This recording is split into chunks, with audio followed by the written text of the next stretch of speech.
Lalu yang selanjutnya terkait penurunan hipotesis dan riset sebelumnya. Ukuran perusahaan sering merupakan proksi dari political factor. Brown pada tahun 1992 berpendapat bahwa perusahaan dengan ukuran besar kemungkinan akan memilih metode revaluasi daripada perusahaan dengan ukuran kecil.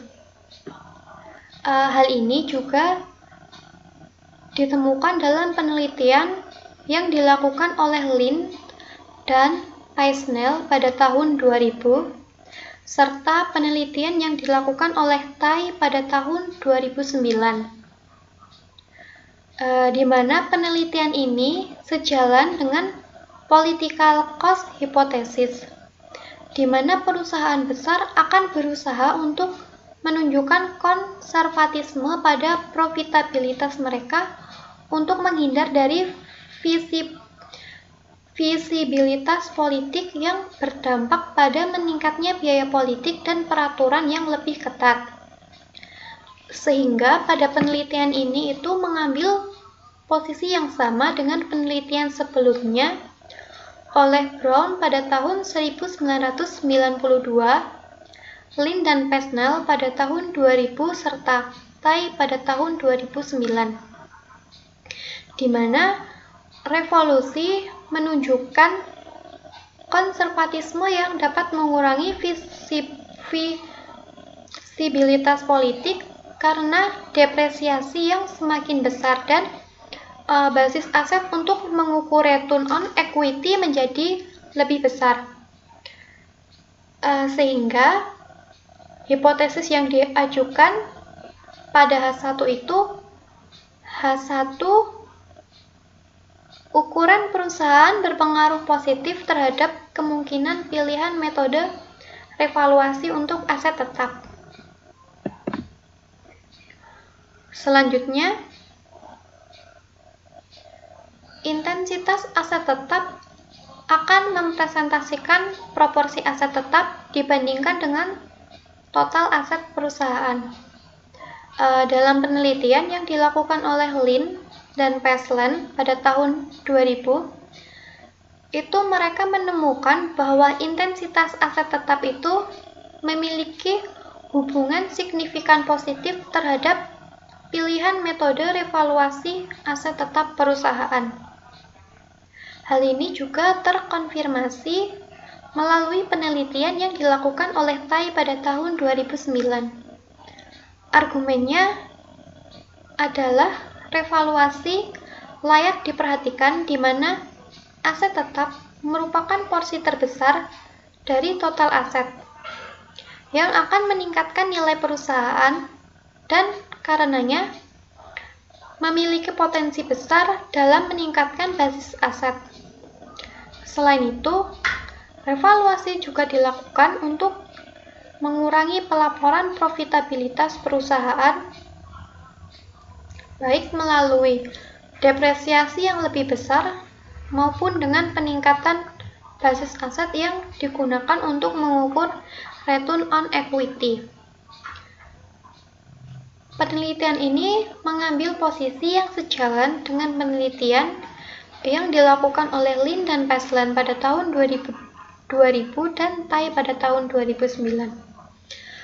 Namun, peneliti memiliki argumen lain, yaitu apabila intensitas aset tetap dapat menggambarkan ekspektasi kas yang dapat diterima jika aset tetap dijual, sehingga hal itu akan meningkatkan kapasitas pinjaman perusahaan.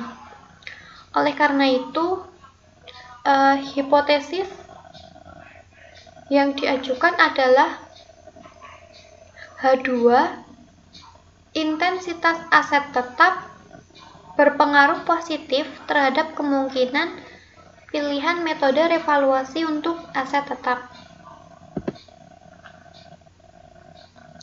Selanjutnya, dalam penelitian yang dilakukan oleh Brown pada tahun 1992, dikemukakan bahwa terdapat hubungan yang signifikan positif antara leverage. Hal ini sejalan dengan penelitian selanjutnya pada tahun 1999 oleh Gereminich dan Veugelers, Lin dan Peslon pada tahun 2000, dan Misioner Piera pada tahun 2007. Perusahaan dengan leverage yang tinggi cenderung ingin mengurangi hal tersebut. Selain itu, perusahaan berusaha untuk mengurangi pinjaman. Sangat mungkin untuk menggunakan pilihan metode akuntansi yang tampak menurunkan resiko perusahaan di mata kreditur, dan dengan demikian biaya pinjaman dapat berkurang. Peneliti beranggapan bahwa pilihan metode revaluasi digunakan oleh perusahaan untuk mengurangi rasio leverage perusahaan sehingga meningkatkan kelayakan perusahaan di hadapan kreditor. Maka hipotesis yang diajukan H3, leverage berpengaruh positif terhadap kemungkinan pilihan metode revaluasi untuk aset tetap.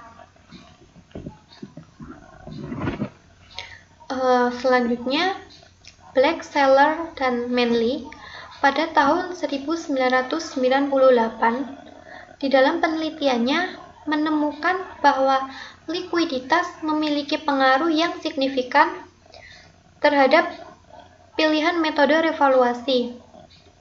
Hal ini sejalan dengan penelitian yang dilakukan oleh Tai pada tahun 2009. Ia berpendapat bahwa revaluasi membantu informasi yang lebih aktual tentang jumlah kas yang dapat diterima dari penjualan aset.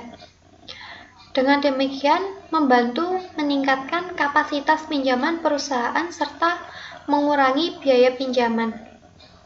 Pilihan metode revaluasi cenderung dilakukan oleh perusahaan dengan likuiditas rendah. Sementara perusahaan dengan likuiditas tinggi tidak perlu melakukan revaluasi aset tetap. Penelitian ini memiliki pendapat yang sama dengan penelitian sebelumnya yang dilakukan oleh Black, Seller, dan Manley pada tahun 1998 dan Tai pada tahun 2009,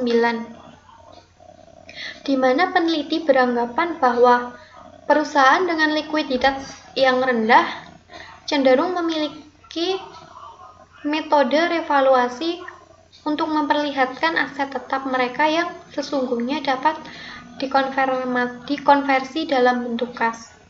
Oleh karena itu, hipotesis yang diajukan H4, likuiditas berpengaruh negatif terhadap kemungkinan pilihan metode revaluasi untuk aset tetap.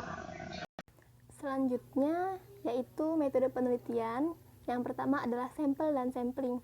Nah, untuk sampel dan sampling ini sudah sangat jelas dijelaskan pada metode penelitian bahwa sampel penelitian adalah perusahaan publik yang terdaftar di BEI, Philippine Stock Exchange, Singapore Exchange, dan Bursa Malaysia pada tahun 2008 hingga tahun 2013, kecuali sektor perbankan dan lembaga keuangan bukan bank sesuai dengan kriteria tertentu. Nah, untuk sampling ini dilakukan dengan purposive sampling dengan menggunakan 4 kriteria. Lalu untuk selanjutnya jenis dan sumber data.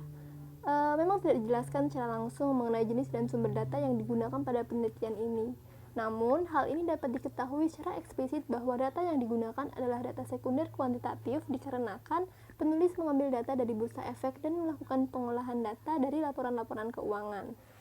Setelah itu, untuk metode pengambilan data juga sudah sangat jelas bahwa data diperoleh dari database account Thomson Reuters, atau jika memang tidak ada maka diambil dari laporan keuangan masing-masing bursa efek negara dan dari situs bursa efek tersebut.